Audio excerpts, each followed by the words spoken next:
things are going to go towards artificial intelligence and things are going to move very rapidly in that direction. They are moving very rapidly in that direction. आपके पास information जो आप code कर रहे हैं वो verified हो at least with 3 different sources. अगर आपको writing के departments में कुछ भी करना है तो you have to be thoroughly skilled and not just writing but research also.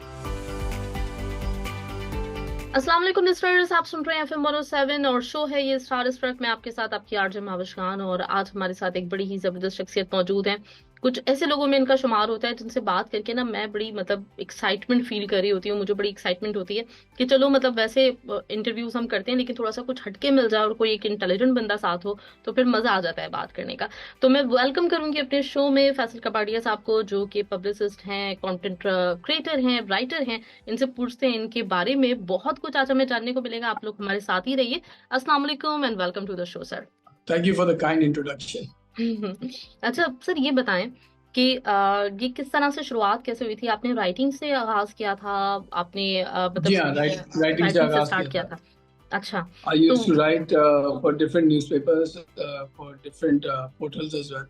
मैंने डॉन के लिए भी लिखा है पाकिस्तान में, ए ट्रिब्यून के भी लिखा है, न्यूज़ के लिए भी लिखा है, फ्राइडे टाइम्स के लिए भी लिखा है मैंने, डिफरेंट इंटरनेशनल पब्लिकेशंस के लिए भी लिखा है मैंने. I've written for the Huff Post as well. I've written for other publications as well. So yeah, started out with writing.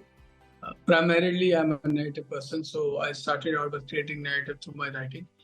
And then essentially, since I own a digital media agency and we were doing marketing and social media campaigns anyways, we slowly moved into PR as well. चलिए, ये पूरी जो आपकी एक story है ना, इसको जानते हैं। सबसे पहले तो इस पे मैं आ जाती हूँ। मैं देख रही थी आपके आर्टिकल्स, तो आप जैसे आपने बताया कि आप बहुत सारे जो न्यूज़पेपर्स हैं, इंटरनेशनल, लोकल, हमारे सबके साथ आप काम करते रहे। उसमें जो एक चीज़ मुझे बड़ी इंटरेस्टिंग लगी वो ये कि यूजुअली लोगों का ना किसी भी फील्ड में होते हैं तो कोई मखसूस जॉनरा होता है, लेकिन आपने क्रिकेट के ऊपर भी लिखा, आपने म्यूजिक के ऊपर भी लिखा, आपने लिटरेचर पे भी लिखा, आपने लैंग्वेज रिवाइवल के हवाले से भी लिखा। तो ये मुख्तलिफ चीजें हैं जिसके ऊपर मुझे लगता है कि यूजुअली हमें ये चीज देखने को नहीं मिल रही होती, जरा रेयर मिलती है कि एक बंदा जो कि आर्टिकल्स लिख रहा है, ब्लॉगिंग कर रहा है, वो हर चीज के ऊपर एक जो है ना अपनी ग्रिप रखता है। तो इसके पीछे सीक्रेट क्या है ये मैं जानना चाहूंगी। और फिर ये भी कि राइटिंग आप लिख सकते हैं, ये कौन सी एज में आपने सबसे पहले आपको अंदाजा हुआ था? सबसे पहले अंदाजा कौन सी एज में हुआ था? I think at the age of जो आपकी प्राइमरी स्कूल की एज होती है, अबाउट 6-7 years, आपको थोड़ा सा आइडिया तो हो ही जाता है कि आपका रुझान किस तरफ है. Then when you move into your teenage years, I've always been fond of writing. I was always very good at the language subjects as well. And literature, तो I had a very big fondness for English literature as well. वो भी पढ़ा, writing की classes तो नहीं ली कभी, but naturally एक writing की तरफ रुझान था. So I used to write, I write poetry as well, school के ज़माने से. तो एक अंदाजा था कि I want to do this somewhere in my life, कि I want to write. It's a very good vent. It's a very good way to express what you're feeling and to comment on. जो आपने जितने भी उसकी बात की ना, आपने नोट किया होगा कि इसमें मैंने कभी भी जो है मूवीज या जिसको कहते हैं ड्रामाज या जो है फैशन के ऊपर क्रिटिक नहीं लिखी मैं, because I believe that is something that I do as a publicist. those clients I represent, तो वो फिर conflict of interest आता है उसमें. तो मैंने कभी उस पे जो है ना कोशिश नहीं की कि मैं अपनी क्रिटिक दूं, हालांकि मैं दे सकता हूँ obviously. I have a lot of experience in these fields and आपको काम कर करके भी पता चल जाता है क्या चीज़ किया है. बट मैंने हमेशा ट्राई किया कि मैं उन चीज़ों से दूर रहूँ, कॉन्फ्लिक्ट ऑफ इंटरेस्ट में नहीं बिलीव करता हूँ. तो यस, रुझान बहुत पहले से था and it's something that I enjoy doing to date. अब इतना पब्लिश नहीं करता मैं, but I still write. हाँ हाँ, अच्छा, ये बड़े मजे की बात है कि आपका वाकई इस वक्त जो ज्यादा एक जो काम है जिसके हवाले से हम इंशाल्लाह बात करेंगे, वो आप यही है कि आप कंटेंट क्रिएट करते हैं, पब्लिसिस्ट हैं आप। लेकिन ये जो वजह है कि आप इसके ऊपर ज्यादा नहीं काम कर रहे, उसकी वजह ये तो नहीं कि कोई बायस आ जाएगा या फिर क्या, इसमें कौन सा?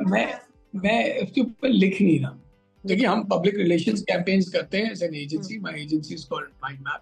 So we do public relations campaigns for movies, for dramas, for TV, for fashion houses, for various different sectors. Corporates है, medical sector है. अब उसमें अगर मैं उस पे लिखना शुरू कर दूं तो देन ऑब्वियसली बात है कि I mean my clients have comparators and I don't want somebody to feel that he is pointing out something based on somebody's vested agenda. तो वो थोड़ा सा कॉन्फ्लिक्ट ऑफ इंटरेस्ट तो आता है ना. जैसे अब आप एक आरजे हैं, आप इंटरव्यू करती हैं सेलिब्रिटीज को फॉर डिफरेंट प्रोजेक्ट्स, आप इंटरव्यू करते हैं लोगों को, आप उन सेलिब्रिटीज की या सेलिब्रिटीज के फील्ड पे क्रिटिक लिखना शुरू कर दे तो कॉन्फ्लिक्ट ऑफ इंटरेस्ट तो आता है. एग्जैक्टली, ये तो है, बिल्कुल सही कह रहे हैं आप. जी, अब मैं समझ गई आपको पॉइंट. अच्छा, दूसरा ये मैं फैसल आपसे पूछना चाह रही थी कि जो मैंने बल्कि सोचा हुआ था कि मैं आपसे शुरू में ये बात करूंगी. आपका नाम फैसल कबाड़ी है और हमारे जो स्ट्रिंग्स के जो हमारे बहुत ही मारूफ हर दिल अजीज सिंगर हैं वो भी फैसल कबाड़ी हैं. कितनी कंफ्यूजन होती है, कितनी दफा लोगों ने आपसे राब्ता करना चाहा, उनसे कर लिया, और उनसे करना चाहा, ये वाली बहुत कंफ्यूजन हुई है. बहुत बार होती है. इनफैक्ट हम लोग ग्रेनिच में साथ भी थे इन कॉलेज. तो before he went off to the US and I went off to the US, हम लोग कॉलेज में साथ होते थे. और मुझे याद है ओरिएंटेशन वाले दिन जो उन्होंने फैसल कपाड़िया नाम लिया तो हम दोनों खड़े हो गए. सब मुझे देख रहे थे कि ये कौन पागल है. तो then we sort of have gotten used to it. उनके लिए फोन आता है, मैं उनका नंबर दे देता हूँ, मेरे लिए उनको आता है. खैर वो तो बहुत बार मजाक भी करता है मेरे से. लास्ट टाइम मुझे मिले थे तो मेरे से बात कर रहे थे कि ये बताओ कि स्टार तुम हो या मैं हूँ, तुम्हारे लिए ज्यादा फोन आते हैं, तुम्हारे लिए ज्यादा मैसेज आते हैं. और मैं उनको बोल रहा होता हूँ कि और कभी कभार तो क्वाइट फनी होता है कि मतलब आप लोग कॉन्वर्सेशन करना शुरू कर देते हैं और एकदम से वो जब मेरे से बजट और इन सारी चीजों की बातें करना शुरू कर देते हैं, मैं बोलता हूँ भाई you got the wrong person, this is the person you need to contact. And so ये चलता रहता है. But there is no two of them. हम सिर्फ दोनों नहीं है, there is a third one also. अच्छा, हाँ, सही से. अच्छा, उनके बारे में मैं नहीं जानती. हाँ, 3 लोग हैं जिनका सेम नाम. हाँ, सही. चलो, जिनको मैं जानता हूँ. हाँ, सही. अच्छा, तो फैसल, जब आपने राइटिंग से शुरू किया तो उसमें जो जैसे आजकल हम देखें डिजिटल वर्ल्ड है, सोशल मीडिया इस वक्त बहुत ज्यादा कुछ पिछले 10-12 सालों से इन हो चुका है. तो इनिशियली तो आप न्यूज़पेपर्स के साथ लिखते थे, तो उस वक्त आपको लगता था कि आपके काम का इतना स्कोप है या आगे जाके ये सूरत अख्तियार कर लेगा आपका काम? जी, देखिए, I am academically I am a student of MIS, management information systems. तो I was there in the US college when the internet was sort of being formulated. तो आइडिया तो था कि दुनिया किस तरफ जा रही है. It was just a matter of time before Pakistan कि वो पाकिस्तान कितनी जल्दी उसको एम्ब्रेस करे. सिर्फ ये फर्क था, बाकी पता तो था कि इसी तरफ जा रही है और अभी भी आगे पता है कि किस तरफ जा रही है. तो अब things are going to go towards artificial intelligence and things are going to move very rapidly in that direction. They are moving very rapidly in that direction. तो अब आप देखें ना कि आपको अंदाजा तो हो जाता है if you've studied in the field and you're working in the field कि किधर चीजें जा रही हैं. But how soon does your workplace embrace that technology? That's the only difference and that's the lag that comes. तो बिल्कुल अंदाजा. Great. अच्छा, अभी जैसे मैंने शुरू में मुख्तलिफ चीज़ों की बात की थी, तो मैं आपसे ये ज़रूर जानना चाहूँगी, खासतौर पे उन लोगों के लिए जो कि आगे मतलब जो यंग इस वक्त हमारे बच्चे हैं और जिनका लिखने में एक रुझान है, लिखना चाहते हैं, कितना ज़रूरी होता है एक राइटर के लिए कि वो पढ़ता हो, और किस तरह का आप सजेस्ट करेंगे कि क्या चीज़ें पढ़नी चाहिए?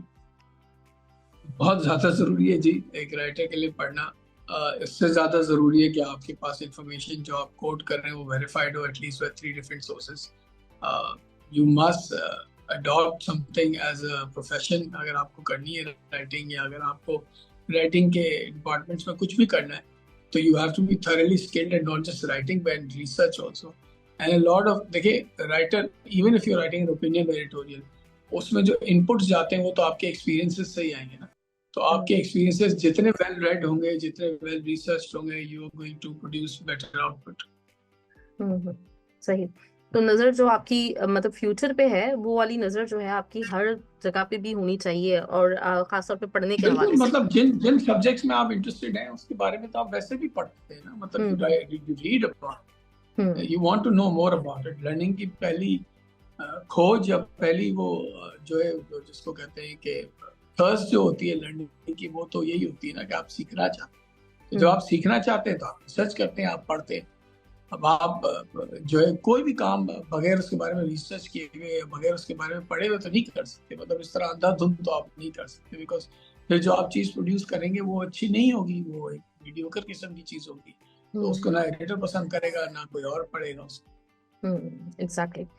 आप आ जाते हैं इस तरफ कि आप जो एज अ पब्लिसिस्ट काम करते हैं, तो उसमें मैं ये जानना चाहूंगी आपसे कि इस वक्त डेफिनेटली जैसे भी आपने बताया कि वो फैसल कपाड़ी आपसे कह रहे होते हैं कि इतनी कॉल्स मेरे लिए नहीं आती थी, तो कॉल्स आपके लिए हम आ रही मजाक होती कर रहे हैं। थे, he's just being हाँ, very लेकिन वही वाली एक चीज है कि आपका, joking। हाँ, आप इन लोगों में जहाँ मतलब जो आपकी फील्ड के लोग हैं उसमें आपका नाम टॉप पे आता है, ये मुझे भी अंदाजा है इस बात का। तो ये आजकल के इतने कंपटीशन के दौर में जहाँ पे इस वक्त मतलब हर पीआर एजेंसी जो पब्लिसिस्ट हैं वो एक कंपटीशन फेस कर रहे होते हैं लोगों को अट्रैक्ट करने में भी, तो इसमें आपको आपका सीक्रेट क्या लगता है कि आप टॉप पे आपने अपनी जगह मेंटेन की हुई है? I think hard work, good ideas and ideas की एग्जीक्यूशन। पाकिस्तान इंडिया में एक बहुत नॉर्मल सी बात है कि a lot of people talk a lot of stuff, but to execute it and to do it properly and to handle the logistics of it and to handle the itchy bitchy of it is completely another equation altogether and another chapter altogether। बातें करना बहुत आसान होती, वो करके दिखाना बहुत मुश्किल होता है। तो I think where we have excelled in as mind map over the years and it's been almost a decade is के जो भी हमने डिलीवरेबल्स कमिट किए हैं वो हमने पूरे करके दिए, बल्कि उनसे ओवर ही डिलीवर किया है। And that is why I think that our clients not only just refer us to other people, but talk about us in a good manner also. Same with press and media. Over the years, we've kept very, very good and close relationships with them. And we feel that much of our success is owed to our relationships, which is what public relations is a field of. तो आपकी जितनी अच्छी goodwill होती है market में, जितनी आपकी अच्छी रिलेशंस होती हैं, तो लोग आपसे बात करना चाहते हैं, आपके साथ काम करना चाहते हैं। That plays a huge role. People who commit a lot of stuff to everybody and don't deliver on anything usually end up falling flat on their face। ये आइडिया आपको कैसे मतलब जैसे आप कह तो रहे हैं डेफिनेटली मतलब जो बंदा इस फील्ड में होता है, आप कह रहे हैं कि आपको आइडिया था कि दुनिया किस तरफ जा रही है, ये आइडिया कैसे आया था कि ये काम शुरू किया जाए? देखिए, इट्स बेसिकली वर्टिकल, मतलब आप कहते हैं ना कि वो वर्टिकल्स होते हैं डिफरेंट बिजनेस में, तो it's an extension of our work. If you are already running a digital agency and a marketing agency, तो you will come across segments which require public relations, and then obviously you will start working with other PR agencies since you are not doing it, and then you will realize कि आप ये अच्छा कर सकते थे, वो अच्छा कर सकते थे, ये बेहतर हो सकता था, वो बेहतर हो सकता था। तो sooner or later you will realize कि why don't I do it myself? Why don't I try it myself? When you know what is required, you know what is needed, and you have the capacity to deliver it, so why not? So Great. I mean, it's a very natural extension of what you're doing right now. For example, last year we produced 2 movies as well, right? We produced 2 short films as well. One of them has won several festivals right now. It's won the show social justice category in Cannes as well. It's called Jamun Ka Darak. It has won at least 4 different festivals.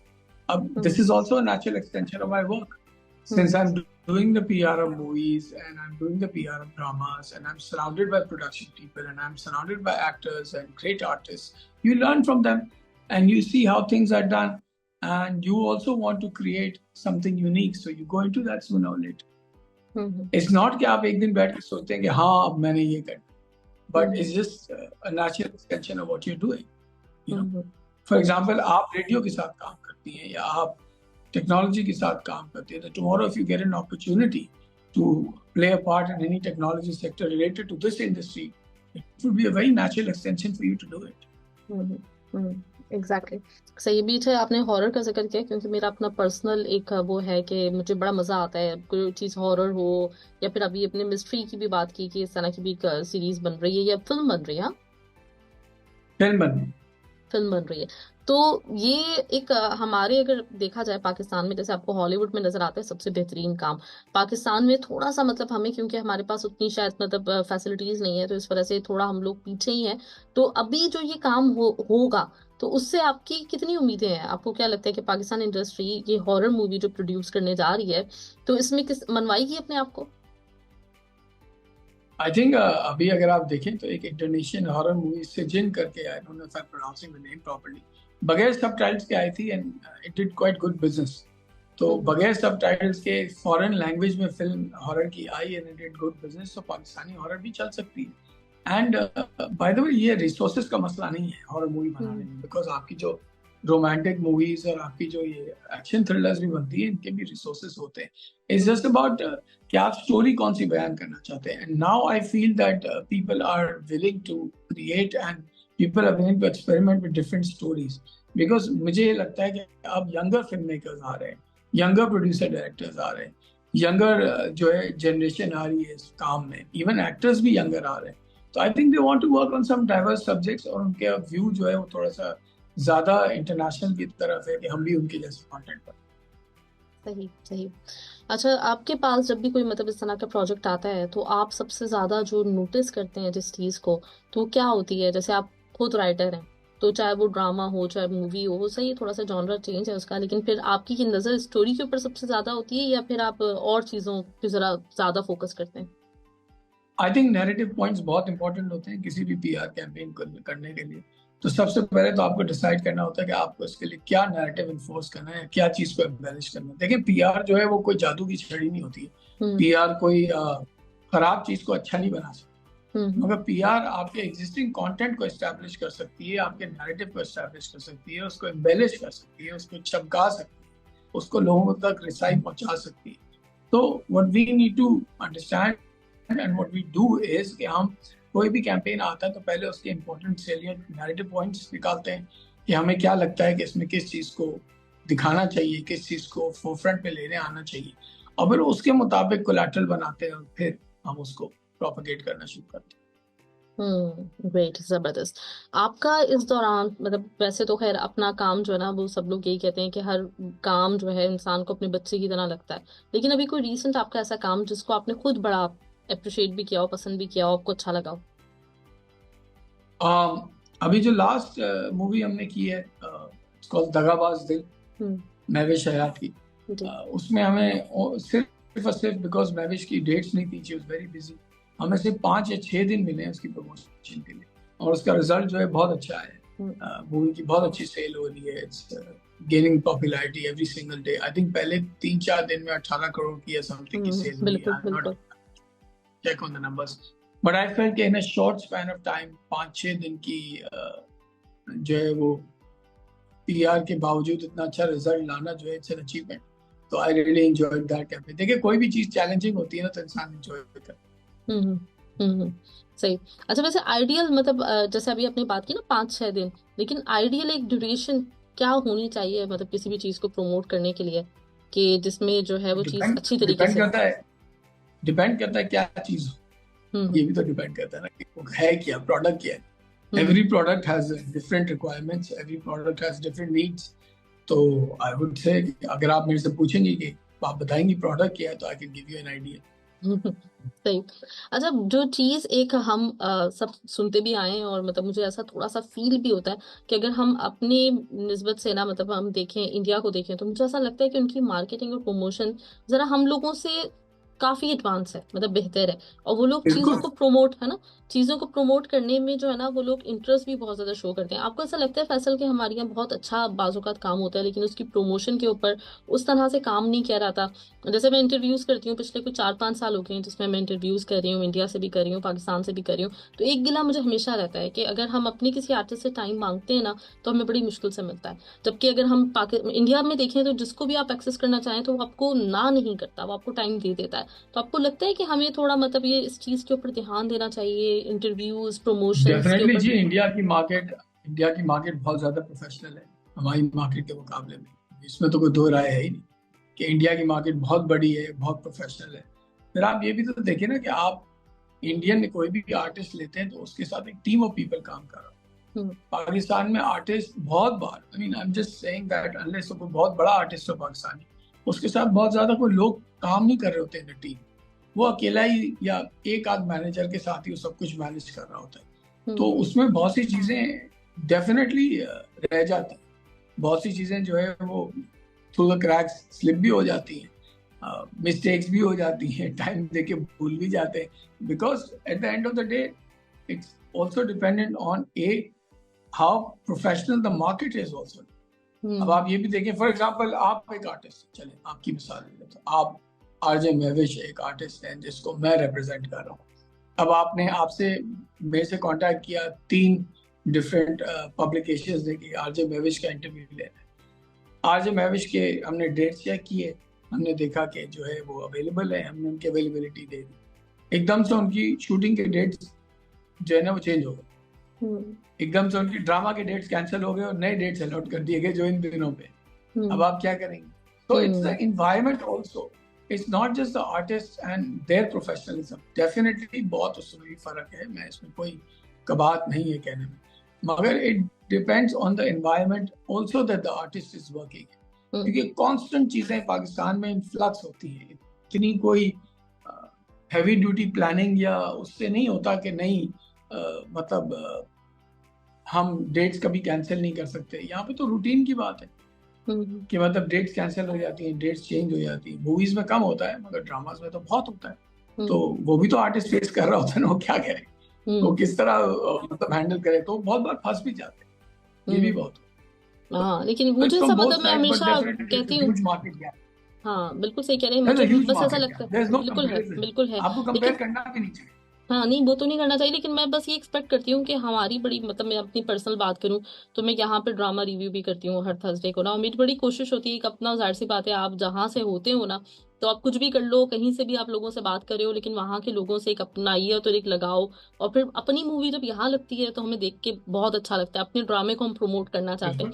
तो मुझे ये feel होता है कि यार मतलब थोड़ा सा मतलब अगर टाइम दे दिया करें ना मतलब इजीली, तो वो जरा अच्छा हो जाएगा। तो आप जरूर, आपके साथ जो लोग काम कर रहे हैं उनसे ये जरूर बोलें कि एक मार्केटिंग अगर प्रॉपरली होगी, क्योंकि इंडिया में आप देखें कि उनका कोई गाना आता है किसी भी सिंगर का, तो उसकी रीच उनको पता होता है कि पहले दिन ही मिलियन में जाएगी, इसके बावजूद भी वो इंटरव्यू को इम्पोर्टेंट समझते हैं। तो वो चीज हमें लगता है कि अभी भी हमारा जो आर्टिस्ट है, चाहे वो सिंगर हो चाहे वो एक्टर हो, वो उस तरह से नहीं अंडरस्टैंड कर रहा। नहीं, वो इंटरेस्टेड हैं, आपको मैं बता रहा हूँ ना, वो इंटरेस्टेड हैं, मगर उनके पास खुद के पास भी अपॉर्चुनिटीज भी कम है, और जो उनका टाइम है ना, जो टाइम अलॉटमेंट है, वो ऑलवेज इन अ फ्लक्स होता है, चीजें चेंज होती रहती है। तो बहुत बार उनकी तरफ से भी इस वजह से वो तंग आया था कि यार हम क्या करें, कैसे मैनेज करें। तो ये भी बहुत होता है। तो आप काइंडली, आप लोग जो भी इंटरनेशनल दुनिया में बैठे हुए हैं, पहले तो आपको इंडिया और पाकिस्तान को कंपेयर करना बंद करना चाहिए, because it's a huge, it is too different. मतलब एक बंदा है, उसके साथ 18 लोगों की टीम काम कर रही है, एक बंदा है, उसका एक मैनेजर है, उन दोनों में बहुत मतलब इट्स नॉट कंपेरेबल। ये तो वही बात हो गई कि मैं जो है मतलब कंपेयर करूं कि कोई मतलब I mean I don't want to say it, but बहुत ही डिफरेंट स्केल की चीजें हैं। तो बहुत नहीं, वो मैं बिल्कुल अंडरस्टैंड करती हूँ, आप सही कह रहे हैं। अच्छा, आपका तो इस वक्त एक्सपेक्टेशन उसी हिसाब से होनी चाहिए। नहीं, वो बस एक शिकवा। एक्सपेक्टेशन भी उसी हिसाब से होनी चाहिए। देखिए ना, मैं आपको एग्जांपल देता हूँ कि कल एक इंटरनेशनल पीआर एजेंसी है, उन्होंने हमको कांटेक्ट किया एक आर्टिस्ट के इंटरव्यू के लिए। 1 घंटे का टाइम, 1 घंटे की टाइम नोटिस दिया। ये इस तरह तो नहीं हो सकता, इस तरह से फारिग तो नहीं बैठे। बिल्कुल बिल्कुल तो दोनों साइडों से होता है, that's what I'm trying to say. So it's a very difficult equation and things are always in a flux in Pakistan. ठीक है ना? तो वो बिल्कुल it's something that we have to have an understanding of first कि वो environment क्या है जिसके ऊपर हम बात कर रहे हैं। नहीं, बिल्कुल सही कह रहे हैं। कि हमसे ये कहते हैं कि हमारे आर्टिस्ट तो इंटरेस्टेड नहीं है। हाँ, उनके नखरे भी हैं, हाँ उनके प्रॉब्लम भी हैं, मगर उनके जो इन्वायरमेंटल प्रॉब्लम्स है वो भी समझने की जरूरत है लोगों। जबरदस्त जबरदस्त। अच्छा, ये मुझे तो अंदाजा मतलब जो सबसे ज्यादा इस बात से हुआ है ना, जिस तरह से आपने डिफेंड किया है, मतलब डिफेंड तो खैर मैं उसकी वैसे नहीं कह रही, लेकिन आप मैं डिफेंड नहीं कर रहा, मैं आपको रियलिटी बता रहा हूँ। हाँ, नहीं बिल्कुल सही कह रहे हैं, बिल्कुल सही कह रहे हैं। अच्छा, अब आपकी जो पीआर एजेंसी, आपकी जो कंपनी है, तो उनका अभी फ्यूचर विजन क्या है?